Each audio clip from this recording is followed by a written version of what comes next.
I'm Willow Green here with the story behind the story, and today I am here with my friend Kyle Alfriend, realtor and CEO of Alfriend Real Estate Group. Hi Kyle. How you doing, Willow? Fantastic. How are you on this beautiful day? I'm doing pretty good. Just got back from Florida. It was nicer there, actually. Beautiful. Florida. Actually, let's talk about Florida for a second. What were you doing in Florida? Actually, I was running a marathon in Does Florida. it have something to do with some of these medals behind us? Some of those, yeah. The medals. Tell us a little bit about the marathon. Marathon in Florida. They do it differently there in Tampa. It's actually, they break it up into 2 days. It's 13 miles on Saturday, 18 miles on Sunday. And so I did both of those races, 31 miles. Total. Wow, 31 miles. Mm-hmm. I don't think I could run 31. I could do it. You could. I have no desire to do it. That would be the difference. That would be the correct answer. So, do you run these marathons often? I right now am averaging 3 marathons and 4 triathlons a year. Wow. So how many have you run total? How many races between triathlons and marathons have you run total? It is now, in the past 10 years, it's 82. Wow. What happened this weekend. That makes it 82. 82 races. And where did this start? It started 10 years ago with the Columbus Marathon. Okay. A marathon that I actually didn't even plan on running and didn't particularly train for, which is not what I would recommend. It hurt, but 10 years ago. And why did you choose to run this marathon 10 years ago? This marathon was run. My son was diagnosed at the age of 15 that year with advanced stage 4 leukemia. And we were very deep in that fight. His prognosis was not good. And I ran the marathon for the Leukemia Society of America to raise money for them and to raise, hopefully, just some encouragement and support and strength for my son. And it actually became, to be quite honest, a pretty life-saving event in terms of releasing a lot of the anxiety and tension that I was feeling as we battled through this process. So it was your way of both coping with your own anxiety and fear, as well as supporting a cause that was bigger than yourself. Correct. And fighting for your son. Wasn't your son originally signed up for this marathon? Yes, and we had the year before been there and as spectators to watch the marathon. And we're standing there in line with all the runners coming, and there was a water station for the runners, passing out water, Gatorade, and they were understaffed, and my sons and I went over there to help them out. I just thought that'd be more fun than just standing there as spectators. And it turns out, there's not a lot of coincidences in life. A lot of people say things happen for a reason. I'm not sure how that works, but in this case, that water station was manned by the Leukemia Society of America, and the director of the Ohio chapter was there, and I spent about 5 hours passing out water talking to the director of the Leukemia Society of America. And this was the year prior? The year prior, and then we kind of stayed in contact. My son signs up for the race, and then shortly before the race is diagnosed with stage 4 leukemia. Wow. So you ran in his place? I ran in his place, in his name, and in his honor, yes. That's beautiful. And then you've just continued that journey and you fell in love with running? I did. I haven't won any of these marathons. Is there such a thing? Yeah, somebody wins. You won by doing it. I won by doing it. You're farther ahead than I would ever been. Whoever wins is like home and showered and in bed by the time I cross the finish line, so I don't know who the winners are. But it did become a passion, and then I do all of them raising money for specifically for childhood cancer research. So it's fascinating that you started this philanthropy work by handing out water and had no idea where that handing out water and just lending a hand would have actually taken you now years later and 82 races later. That's correct. No idea. So I want to go back into more of the philanthropy work that you talk about and really how this is connected to your business. Because this shift kind of coincides with, you've been a realtor for 42 years, if I'm correct? Well, right? so when I first started doing real estate, about 42 years ago. Okay. I was 19. And about 20 years in, you were able to retire and you were on a path to coast through life until this cancer hit. And you've really gone deep and shared with me how that not just changed your ability to give back to the leukemia society, but you've also shifted your entire business and real estate company around this. Would you like to share a little bit about how your perspective changed from coasting to how you show up now? Yes, you are correct. Willow, I had actually retired. At the time we were watching that marathon, I had retired. 4 children between middle school and high school, and so my time was spent coaching their teams and just spending time with the family and traveling. Real estate had treated me well. And after the cancer, I realized that retirement was, to be honest, not a goal that I had anymore, to reach a level of coasting through life. No longer held any pleasure for me, but rather to use what skills that I have and time that I have to work, to spend time with family, to also create funding for the things that I am personally passionate about and believe in. Which is leukemia. Correct. And this is your passion. However, you've shared with me that your desire for others is for them to each find a purpose or a passion bigger than themselves because of what it's taught you and the gift of giving back and what this whole experience has brought you. Would that be fair to say? Yes, and that was an evolution, to be very honest. When it first came through and I restarted the company, I was very aggressive on everybody needs to get behind childhood cancer. And I can quote and continue to quote all the statistics on why it's so important.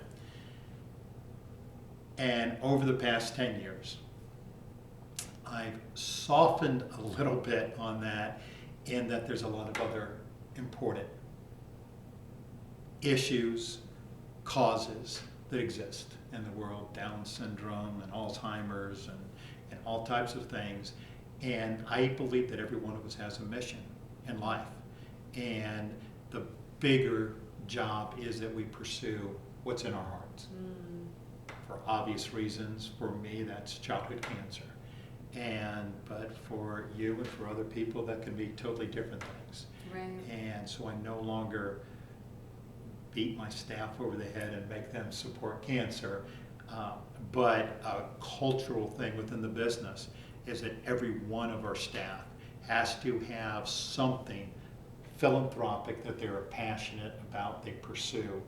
And then I do what I can as an employer to support those causes as well. That's beautiful.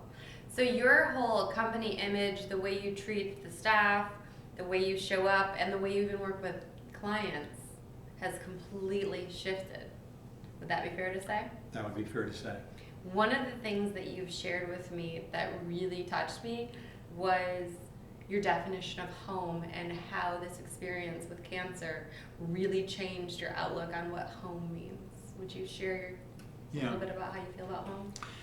I would say my definition of home used to be, because that's what I sell, that's what my business does, home was a product. Home was a dollar sign. It was a commission check. And the more homes we cranked out, the more homes we closed, the more money we all made. And everybody has to have the roof over your head, so we just want to be the people providing that roof, and we win.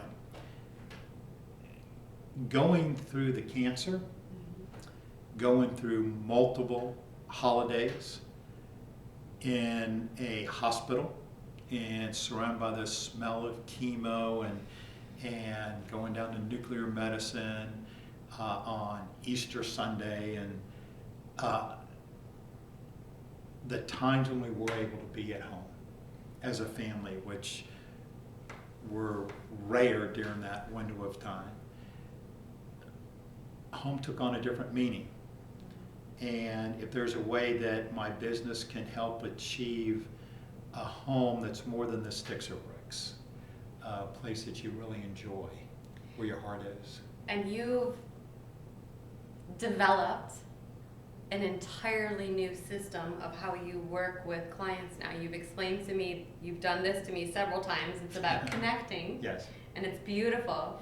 So, and you have a system where people came to you and asked for a checklist of things, and you now view that checklist differently. So would you like to explain a little bit about what this means to you and that checklist and how you view it differently?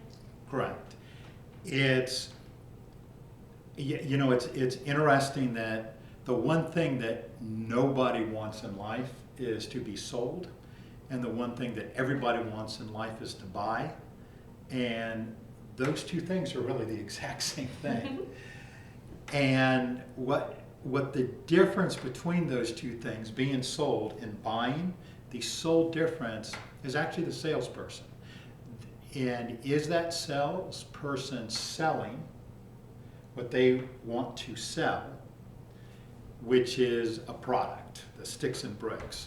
Or is that salesperson selling what you want to buy?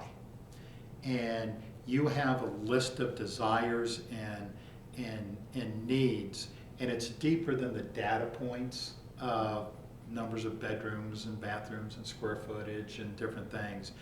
It's what's the why behind those, and what does home really mean to you to accomplish that?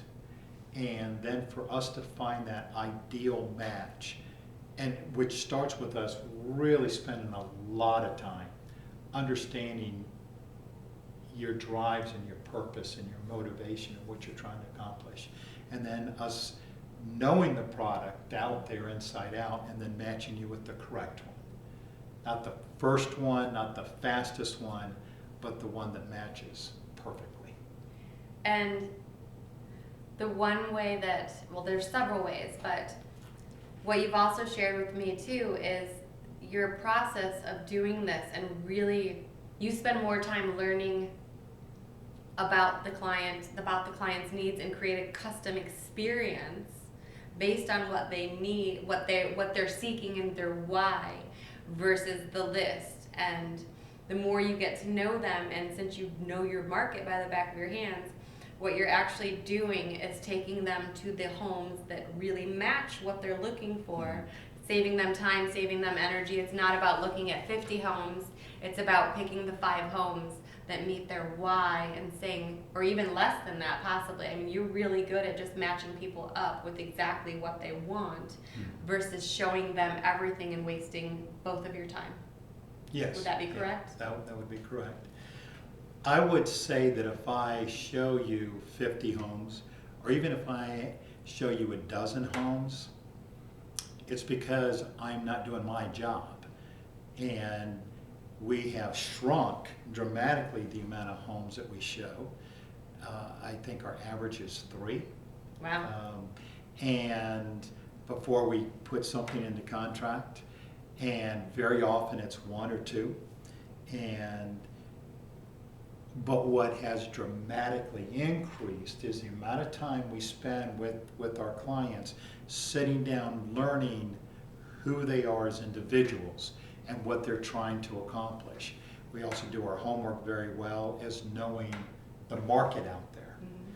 And one thing that has shifted, which is contrary to the way most of real estate is going, to be very honest, is that because so much is online and so easy, that most realtors are becoming a jack of all trades and specialist in everything because everything's on their fingertips on a computer. We actually took the reverse of that and did narrow our market because we need to know our market.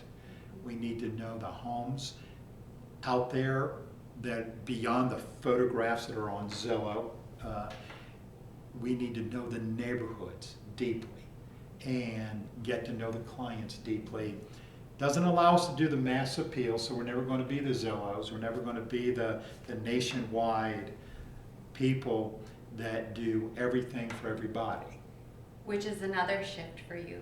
Is a shift for us. Because you had shared with me you used to want to do it all, and now this experience has really humbled you too, and created more partnerships and more, this is my niche, and if I can't give you what you want personally, then I'm happy to refer you to someone who can. Yes. Which is new for you. Newer. Newer for us since I restarted the company after the cancer. Yeah, in those earlier days, it was, we would take on every deal and would figure it out. And today, if every client that I have, I truly believe we're the best people out there to do the job. And if I don't believe that, which does happen, we will either partner with others to create a team and then share the revenue that is made from that, or completely just hand it over to somebody else. We will not take on a deal unless we are confident that we are the best at it. And that's why I have a staff, and everybody on my staff has their specialty niche. And quite honestly, we do not cover every single niche in the marketplace. Right. And I would like to and have enough people, but we don't. So we will tell people, love to work with you, but I'm not the best at that, and I'm happy to give you some names of people that are. That's beautiful. Part of this has to do with your experience and your new definition of home. Part of this, from my understanding in our conversations too, has to do with your new perception of time, because this whole experience changed the way you see time, the way you value time, and it has to do with one specific young man that really described time differently. Yes, and it was, I met a lot of just incredible kids, and the wisdom from them, it just blew my mind. And I have pages on my computer of quotes that I took down in my journal and on my computer of things that they said. And one of those things is about time. One of them, Miles Levin, and he passed away at the age of 18 of cancer. And he said that if only the good die young, then it's us children here, that have the greatest opportunity to accomplish the greatest good, because all eyes are on us. And that life is about impact, not about the number of days that you have, but the impact and the influence that you have on people. And his point was sometimes the younger ones are even more capable. I will absolutely say that there are several kids on that cancer floor who are no longer with us that have had a greater impact in this world in their short life than I have. And that struck me dramatically. And everybody can read that differently, and there's people that can retire and pursue their passions. My passion, helping to fund this research, helping to fund what opportunities for these children, requires a lot of funding and a lot of money, so I had to start the company back up. And to have the money to do that, so it was impossible for me to listen to the words of these young people and lay on a beach in Maui. I do lay on a beach in Maui, but not all the time, not full time. And that's the time. That time is the one limiting force we have. We can really accomplish anything as long as we have enough time. But how much time we have is not in our control. And that, I would say, that's the biggest lesson that these young people taught me. The love, the courage, the compassion that they held, not worrying about how much more time they had.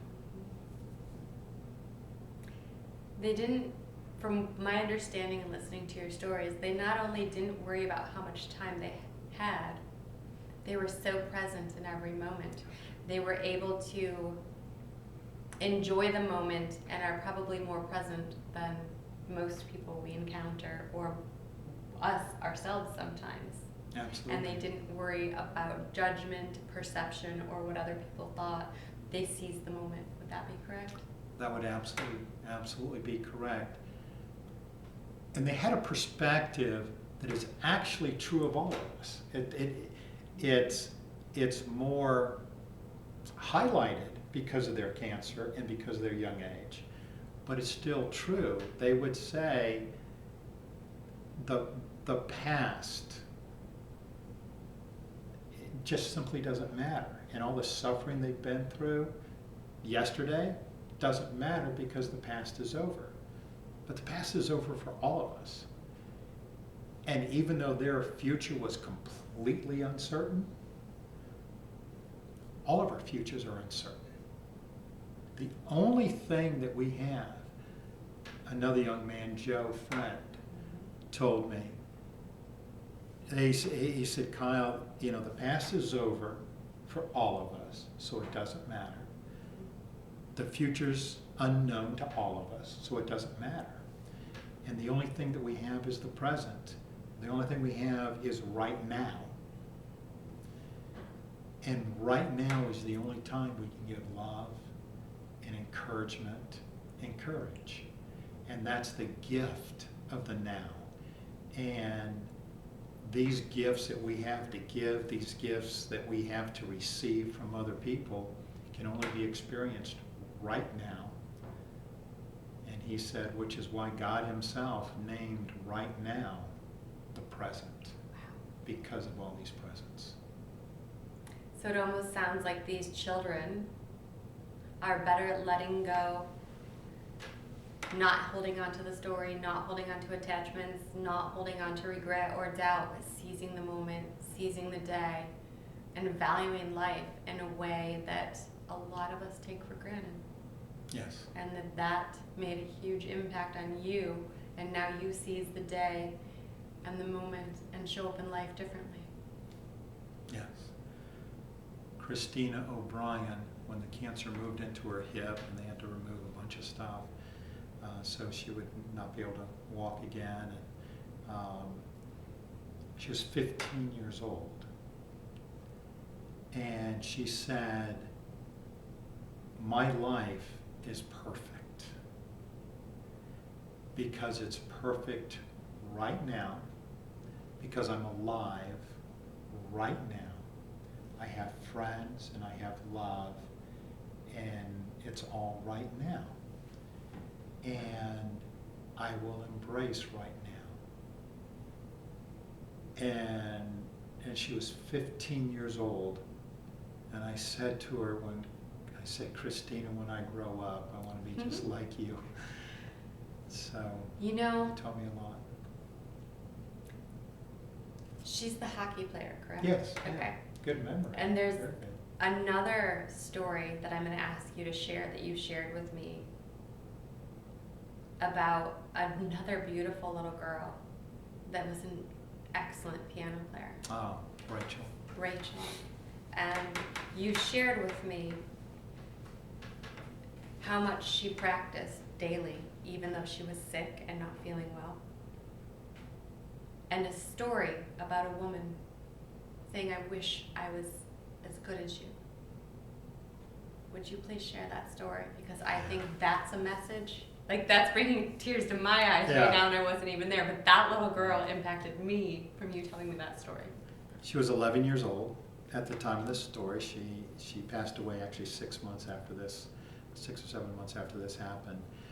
I put together a talent show on the cancer floor of all these kids who would do a little performance and just an excuse to kind of take their mind off of what all was going on. And she was brilliant as a pianist. And she was the last act, I guess you'd call it, at the show, and a bunch of people from the hospital and other parents and people were there. And afterward, she finishes, we're done. She's still sitting at the piano. And I'm over talking to her, and another lady came up and said, you were just amazing on that piano. I would give anything to be able to play the piano like that. This 11-year-old girl looked up at her and said, please don't lie to me. Do you understand I'm dying and I don't have time for your lies? And that blew me away. And this lady, like, her mouth just dropped open. And Rachel said, do you understand that I practice 2 and 3 hours a day? And I do it with a vomit bucket beside my stool because I'm still on chemo. And I have to manipulate through all my IVs in my arm and everything. And she had a port in her chest with the IVs going in there for the chemo. And she goes, and yet I sit here and I practice through all this pain. And if you don't want to make that sacrifice, then don't. I don't care. But don't waste my time saying that you would give anything to play like this, and you won't even do a fraction of what I do. I don't have time for you. And that absolutely, it just blew me away, the purity of the truth of, if you want something, take the disciplined steps necessary to get it. And if it's not worth the disciplined steps to get it, then stop talking about it. Pick one. But don't say, I want this, and then do nothing to get it. Do not say, I think it's bad that children get cancer, but refuse to do anything to support finding a cure. Don't be worried about starving children. That in this world, a child starves to death every 5 seconds. Don't say that bothers you and do nothing about it. So this girl really helped clarify the power of intention and Right. and to not say stuff that we really don't mean. Right. That it would have been beautiful for the woman to just say, wow, you're incredible. I honor your gift. I honor your commitment. I honor your willingness to show up and practice. And that would have honored her. Mm-hmm. You've learned so much from these kids. I want to go back to Rachel. You took her to her first prom, correct? Was that Rachel? That was actually Christina. Christina, I'm sorry. Wrong names. Different person. Okay, Yeah. Christina is another girl that you met, and I had an eating disorder and body dysmorphia. So this is another story that impacted me because this little girl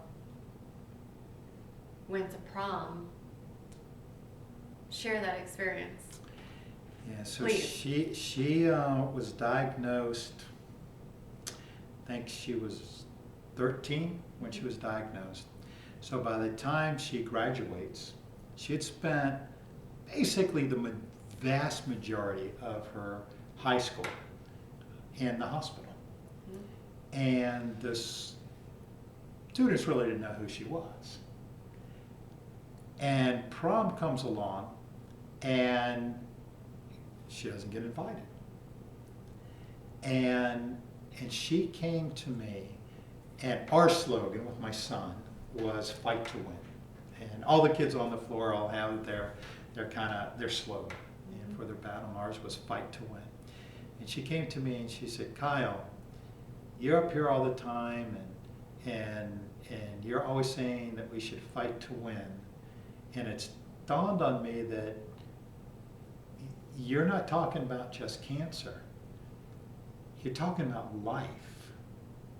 And prom is part of life. And I need to fight for prom." And so she's going, even though she hasn't been asked.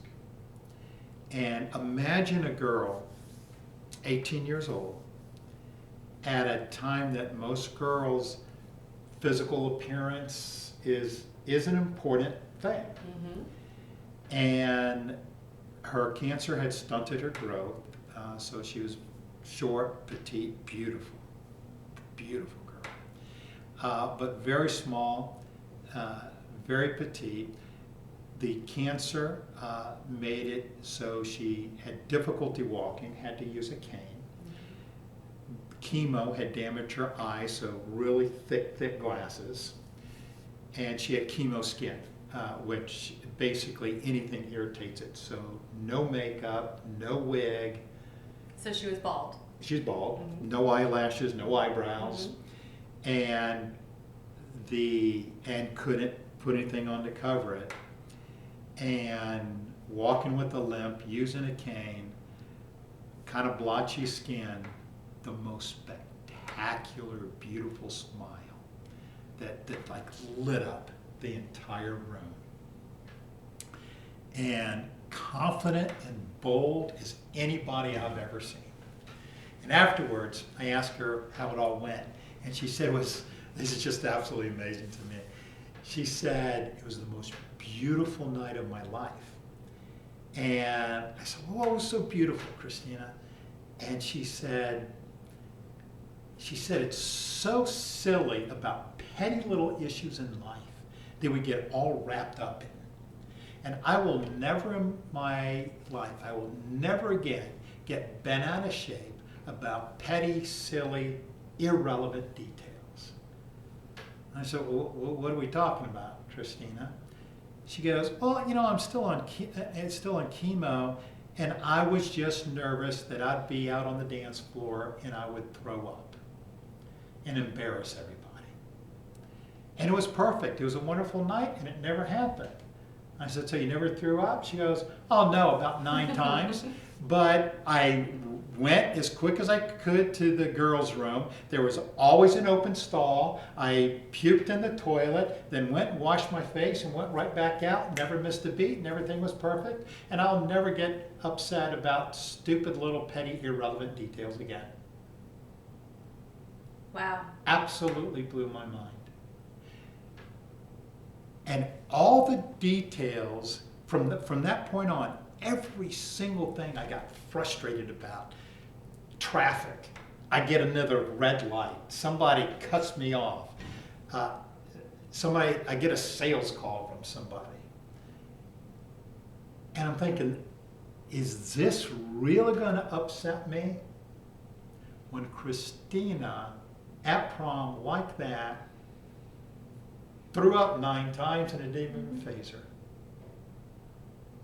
Threw up 9 times and had the courage to go to prom as a high schooler, bald, with a cane, with thick glasses, where most kids don't even have the courage without cancer and without chemo and without worrying about throwing up. I mean, like I said, I look back and I look at my own disorder and I'm like, what was my problem? Like, I didn't even have a fraction of that stuff. Right. And when you share these stories, it puts into perspective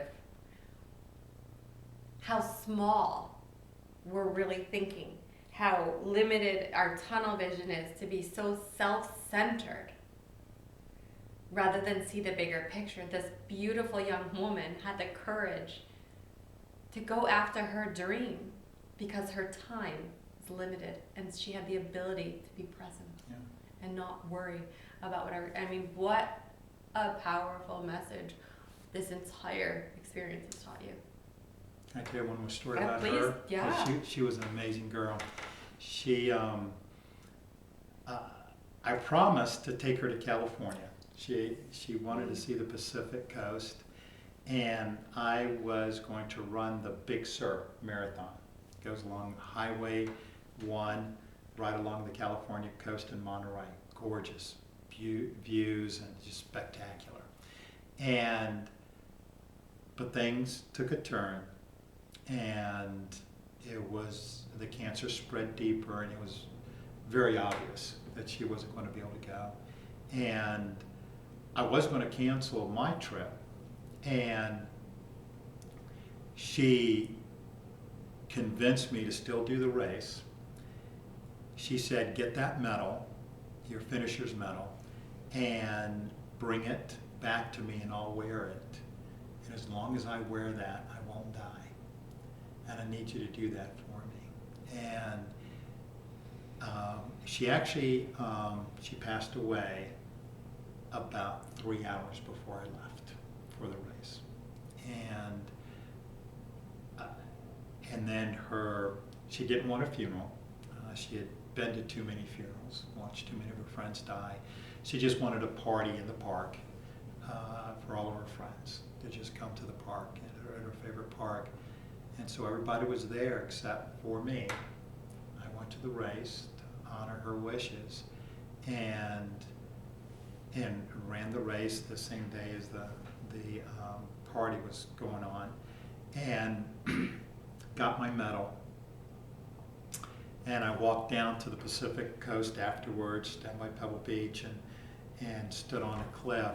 And I stood there and I looked at the Pacific Ocean and these massive, powerful waves. And they reminded me so much of her. So strong and yet so beautiful and graceful, yet filled with power and strength. And I thought about her, and she had once told me, she said, Kai, when I'm gone, please do not cry. When I'm gone, just smile, because I was here. And I thought about her, and I took the medal off, and I thought, this isn't even mine. I promised this to her. And so I kissed the medal, and I threw it into those waves. And thought about her, and I smiled, and then I cried. But she was an amazing young lady. Thank you. Incredible young lady. Thank you for sharing all of these kids. And they're right. Miles was right. Mm-hmm. Their legacy lives on through your stories. And they're living on and not just guiding you and me right now and touching our hearts, but it's a ripple effect of the beauty and the messages these kids taught you, and it's changed your entire trajectory of your business, of your life, of your relationships, the way you show up in every aspect, the way you value time. I mean, you're a completely different man now than you were then. Is that fair to say? That is fair to say, and if I could throw one little plug out, Miles's family actually wrote a book. It's just a collection of his personal writings. It's the Miles Levin story. It's on Amazon if they want to look it up. The Miles Levin story on Yeah. Amazon, yeah? Yeah, so off the top of my head, that part I talked about, I don't know if it's in the book or not, but I've read the book, but it's, if anybody wants to see some of the stories of these kids. The other thing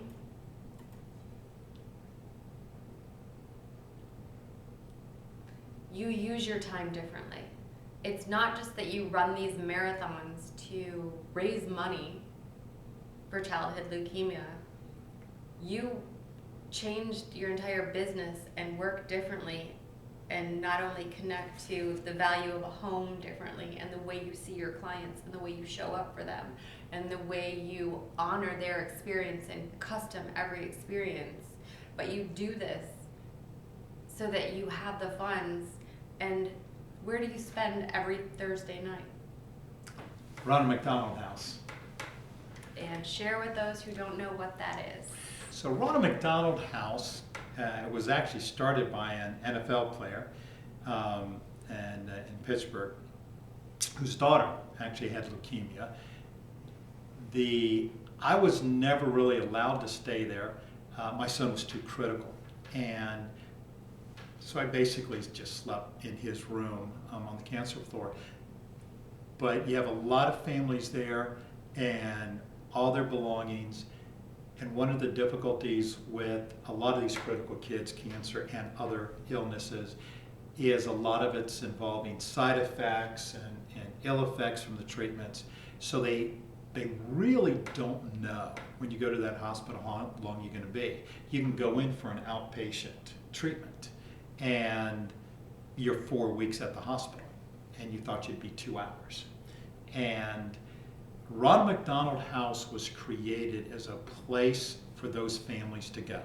So the Ronald McDonald House provides rooms, beds. It's essentially a hotel. It has a full cafeteria, all the meals, 3 hot meals a day. It's all free. And there's many of them all over the world. The one here in Columbus includes free haircuts, manicures, massages. A guy shows up once a week with a bunch of comfort dogs for the kids to play with. We have entertainment things going on to keep the families involved in stuff. Probably about, at any given time, about a third of the kids are actually able to get out of the hospital and sleep in their parents' rooms. Whereas if they live hours away, that would never be able to happen. And it is an opportunity to create some degree of home for these people that have to be right at the hospital for, I think our longest stretch was 6 or 7 months, where we never left that hospital. And that's a long time. And that's 6 or 7 months, whereas you were a realtor, you were coasting through life, and you had the funds. Yes. To be able to live, whereas most of the families that are staying at the Ronald McDonald House have lost their jobs, lost their ability to pay for their homes, lost their ability to pay their bills because they're spending all they have to make a decision. Do I take care of that, or do I spend, I'm not sure how much time I have left or what's going to happen with my children. And so what you're essentially doing, even though your son is healthy now and your son is a father and survived, you're creating space and helping all the families that were not and are not as fortunate as you were. We were incredibly fortunate. And if we did not have the financial resources that we had, my son would not have survived. I have no doubt about that. And we were able to break outside of the established protocols and really design an individualized treatment for him. And so I now work with families very closely on how to accomplish that. Because part of that's money. Part of it is breaking through the barriers the system has created. And so I spend a lot of time with families on that. And the premise of Ronald McDonald House is basically, it's the responsibility of these parents to take care of their child, and the Ronald McDonald House exists to take care of every other detail of their life so that they can focus 100% of their energy on their child. Ronald McDonald House takes the rest of it. That's beautiful. And so that's why I volunteer there every Thursday. And it's just to be with those families, help them out.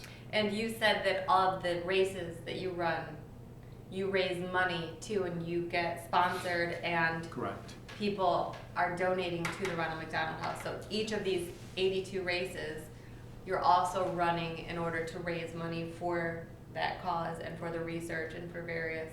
For various, it's not always Ronald McDonald Right, House. fundraisers, Each though. one I pick a different specific purpose, and then I get sponsorships, mostly corporate sponsorships, and then very regularly speak at like the inspiration dinners and pasta dinners. They always do the night before, and then we raise money at those. So the bigger issue is not the races and the medals.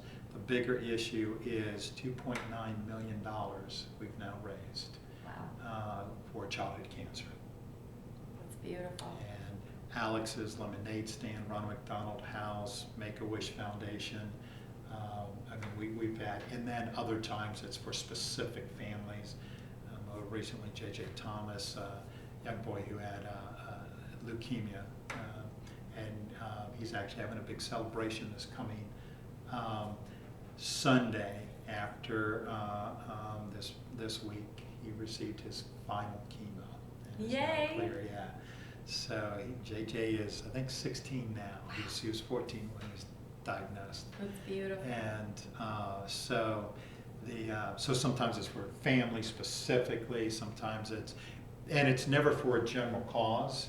It's always for a very, very specific initiative that we were doing we built a teen lounge on the cancer floor. So it wouldn't be like just to the hospital, it's for that specific purpose. Okay.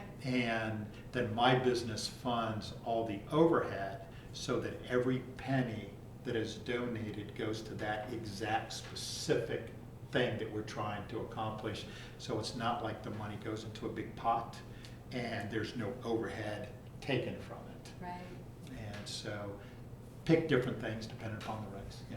So not only are people getting a different, more custom level of experience Yes. when they choose to work with Alfriend Real Estate Group, they're also contributing to something much greater than any one person. If I remember correctly, didn't you share with me once that there's a donation made in their name as well? Yes. So we have a few initiatives that are going on at all times. And one of the things is I wanted people to be more engaged. So I could just make a personal donation with every closing, which I do. But rather than just doing it that way, you purchase a home with us, you're at the closing, we give you a piece of paper that is showing what we're doing, the different initiatives we have going on, and I ask you to select where that donation goes to get you just a little bit engaged and maybe see what it's like. And then if you would like to also give, anything that you give, I will match on top of what we give as a company. I will personally match what you do, if you choose to, and that would be completely up to you. So let me just clarify what you said to make sure I'm understanding correctly. You donate, your company does, in their name. In their name. And if they would like to add above and beyond what you're already donating in their name, then you match it. We will match that addition. And so that they get equal and even more Correct. of a donation. And it's all in their name. All in their name. Yes. So you're giving the people, your clients, or the people that choose to work with you, the gift of giving as well, and actually having that experience. Correct. It's beautiful. And the reason we did the choices is, to be honest, I kind of wanted them to read the options and have a sense of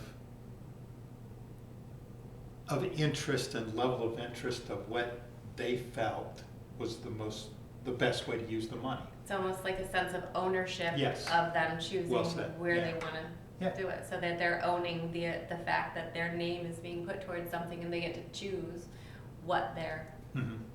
That's beautiful. And this legacy, this new way of leaving yourself, was inspired by another incredible story that you shared with me that really helped you decide how you're going to reframe your legacy. Would you like to kind of share what your perception was prior to this of who you were and then now, and then share your story about the Nobel Peace Prize? Oh, yes. And how that transformed the way you were perceived and the way you show up now into all of these beautiful gifts? I got involved in real estate very young, and I was, for a long time, the youngest guy. I was the new guy. And so I fought really hard to get on top and be the top dog that everybody was looking at and everybody was applauding, and the trophies and everything we have over here and stuff. And so that was a thing to me. And to be the top producer, the top sales guy, the successful guy, the one that everybody wished they were, that was a big deal to me. Absolutely silly, irrelevant goal, but it was important to me. And then It made me think of prom when you said that. all right. And then then we go through the cancer stuff, and I'm rebuilding the company. And the beauty of the cancer, the beauty of basically having everything destroyed, is that you can rebuild it from a different perspective, with a new perspective and with an experience. So I'm trying to figure out how to rebuild this, and what's the reputation that I want. And I had the reputation as the top sales guy, the top producer, the top, and our business was very aggressive and cutting edge and all those types of things. And I was proud and bragged of that. And then looking back, I thought, what does that really matter? And then I stumbled across a story, and it's Albert Nobel, and who is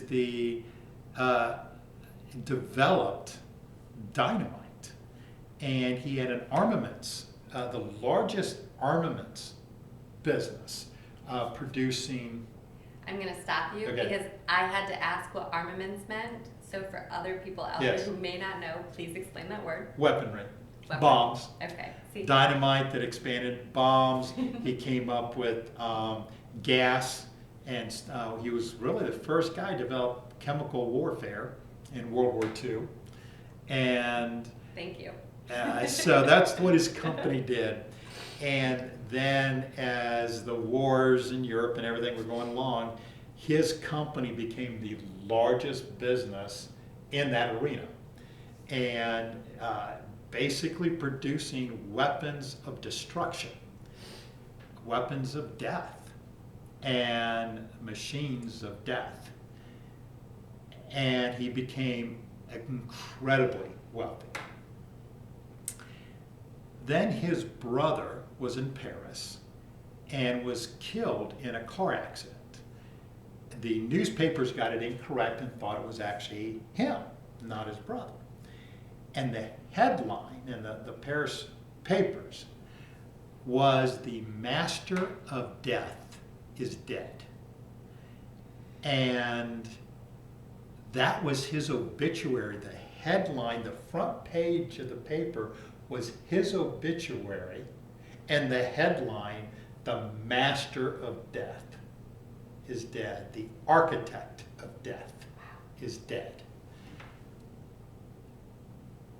And he was still alive, and he did not like that message. He did not like that image. He didn't like that legacy, and realized the greatest achievement of his life was in the production of death and destruction. So he made a shift. He made a shift to begin rewarding peace and funding peace initiatives in literature and science and anything that promoted peace, to change his name, to change his legacy. And he created a peace prize that he would give out these huge awards, and including and it was all his own personal money, from his own personal wealth, to enhance the growth and the expansion of peace. And which ultimately, after his death, it became renamed the Nobel Peace Prize, named after Albert Nobel. So he actually didn't even name it after himself during his lifetime, but he completely and totally altered his legacy. And almost nobody knows Albert Nobel created dynamite. Everybody knows the Nobel Peace Prize. He completely flipped the script. What an incredible gift to have the awareness of what you're leaving behind and then have time to completely shift it. Yes. And I read that story as I'm rebuilding and restructuring what is the new Alfriend Real Estate Group going to look like. And the prior company was CORE, which stands for Central Ohio Real Estate, but CORE Investments. And I changed it to the Alfriend Real Estate Group because I wanted to change it into my values and my principles and my change, and not just a for-profit business, but a legacy of who I am. Actually, our company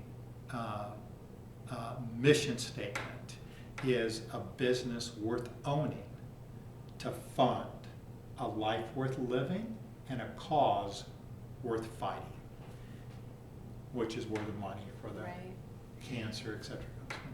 And not only did you change the name and the mission statement, you changed some of the choices you made of what you even invested in and let go of things that may have been more profitable but were not aligned with your new core mission statement and your new way of being, which was promoting family, promoting union, promoting philanthropy, and the idea of home and community. Would that be correct? That'd be correct.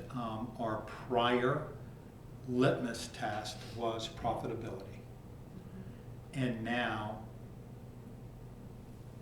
you have to have a successful business. You can't fund anything if your business isn't successful. So having a well-run business, profitable business, is important, but it just takes a little bit of more creativity, ingenuity, and discipline to you can make it profitable and align with your principles. There is nothing that we do, there's nothing that we invest in, there's no assets that we own, there's no employees that are with the company, or even partners that we deal with that are not in line with our values, which is why our values are kind of explicitly spelled out, and they're not just words. And it's silly, it's embarrassing to be very honest, that it's not that hard, and I didn't do it for so long, taking shortcuts. And very honestly, the degree of referrals and repeat business and the level of loyalty among our clients is through the roof. It is actually turns out to have been a very highly profitable move. It required more discipline up front, it required more investment up front, and it was a longer curve to get to profitability. But the height of the profitability was much higher and far more sustainable because the core clientele is larger and so you more built sustained. A much more solid foundation with It's a stronger solid company, absolutely. values and much more integrity. Yes. So there's actually even a selfish element, in there. It actually worked out better financially. It's just being creative and disciplined and knowing what you want, and there's a way to accomplish it without violating principles. It's possible. Or shortcuts. Yeah. It's it is. beautiful. So, Alfriend Real Estate Group, integrity, foundation, principles, values, core, and philanthropy, giving back. It's beautiful. Would you like to add anything to that? I think we pretty much covered it all. I can't think of anything. Okay. All right. Well, then thank you, Kyle, again. Kyle Alfriend, Alfriend Real Estate Group. And I'm Willow Green with the story behind the story. Thank you so much, and I hope you learned something today.